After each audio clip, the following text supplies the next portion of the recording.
Olá, pessoal! A história de hoje conta a trajetória de um autor brasileiro considerado pioneiro na literatura infantil.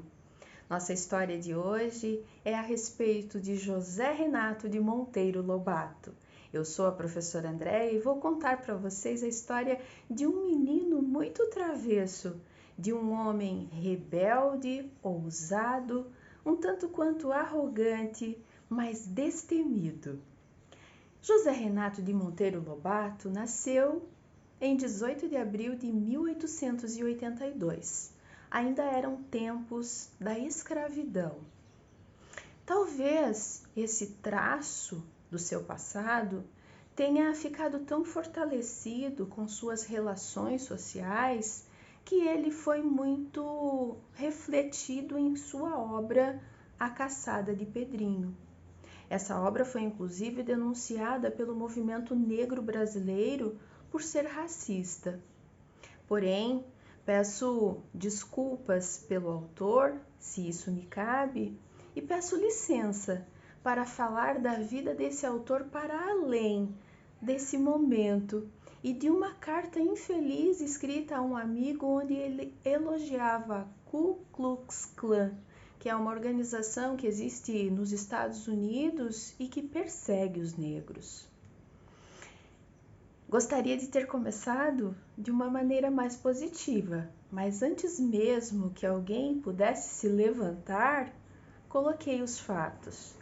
Mas agora quero tratar daquilo que em mim desperta grande admiração, que é o autor infantil que ficou conhecido em muitos lugares do mundo como o autor do Sítio do Pica-Pau Amarelo, onde personagens como a Cuca, o Saci, o Visconde de Sabugosa, Emília, Dona Benta, Sim Anastácia se eternizaram nos corações de pessoas que, como eu, viajaram no mundo fantástico da imaginação de Monteiro Lobato. Pois bem, desde muito cedo, Monteiro Lobato despertava muita polêmica. Aos 12 anos, escandalizou até mesmo o imperador Dom Pedro, quando recusou-se a receber a primeira Eucaristia. Mais tarde, suas obras seriam proibidas pela Igreja Católica, que acusava-o de comunista, que acusava-o de subversivo e de diabólico. Isso era tão forte que as famílias proibiam seus filhos de lerem Monteiro Lobato. Mas como tudo que é proibido é mais gostoso, ele foi multiplicado na intenção de se reproduzir nas mentes, das pequenas mentes das crianças que tiveram a oportunidade de ter seus livros em mãos. Uma outra obra chamada Urupês também foi polemizada por denunciar a presença do Jeca Tatu, um brasileiro que vivia no meio rural e que era desprovido de saúde, saneamento básico, educação. Não havia, num olhar mais moderno, motivos para descaracterizar a obra, apenas para olhar com mais amor e com mais fraternidade para aquele que precisava ser visto como um ser humano e não ser abandonado e ridicularizado. Mas Monteiro Lobato é muito mais do que o autor de O Sítio do Pica-Pau Amarelo, do que o autor de Urupês ou das Caçadas de Pedrinho. Monteiro Lobato foi cafeicultor quando herdou a fazenda de café de seu avô, o Barão e Visconde de Tremembé. Sim, Monteiro Lobato era parte da nobreza. Nunca lhe faltou nada, mas sempre lhe sobrou vontade e criatividade. Formou-se advogado. Durante a faculdade, montou um grupo de jovens que usavam pseudônimos para criticar a política da cidade. Mais tarde, tornou-se promotor e viveu muitos anos como promotor. Foi ainda indicado pelo governo de Washington Luiz como adido cultural nos Estados Unidos, onde ele conheceu a produção do petróleo.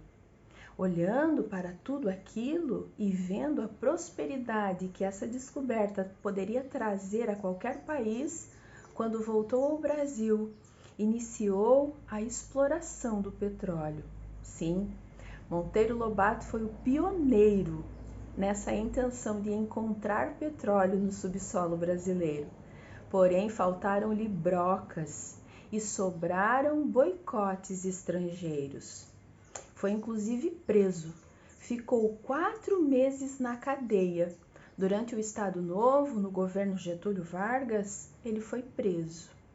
Em 1946, ele foi viver 1 ano na Argentina, porque já não suportava mais tamanha perseguição do governo. O que mais me chama a atenção em Monteiro Lobato é, sem dúvida, apesar de toda a sua visão, criatividade, conhecimento, por ele ter sido tradutor, escritor, aos 17 anos ele era desenhista e caricaturista. Ele foi empresário, cafeicultor.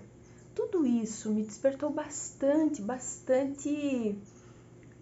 curiosidade e uma imensa admiração. Mas o que mais me chamou a atenção foi a sua simplicidade.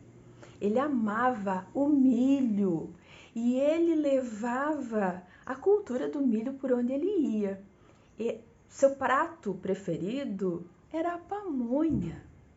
E na última entrevista que ele deu em seu gabinete, 2 dias antes de sua morte, ele disse ao entrevistador que ele mostrou-se indignado com a importação do milho dos Estados Unidos. Denunciou que o milho vinha dos Estados Unidos porque o milho era o principal produto produzido por eles. Mas estava indignado porque o Brasil também era grande produtor de milho e ele não se conformava que o Brasil estivesse importando milho enlatado. Mas várias vezes ele se policiou, dizendo que sua esposa purezinha poderia recriminá-lo, já que ela já tinha proibido a ele de ser preso novamente. Outro fato dessa entrevista marca demais o momento da vida de Monteiro Lobato, que foi tão perseguido, que foi tão mal interpretado e que foi julgado até mesmo depois de sua morte. Ele dizia: a verdadeira filosofia é não acreditar em nada, porque tudo é duvidoso. Isso me entristeceu, porque um homem com o conhecimento, com a liberdade, com a ousadia, a criatividade e a imensidão de ideias que conseguiu semear durante os tempos em que esteve entre nós, não poderia morrer assim, com um pensamento tão podado por iniciativas de governos que tinham como interesse um crescimento pessoal e ordinário.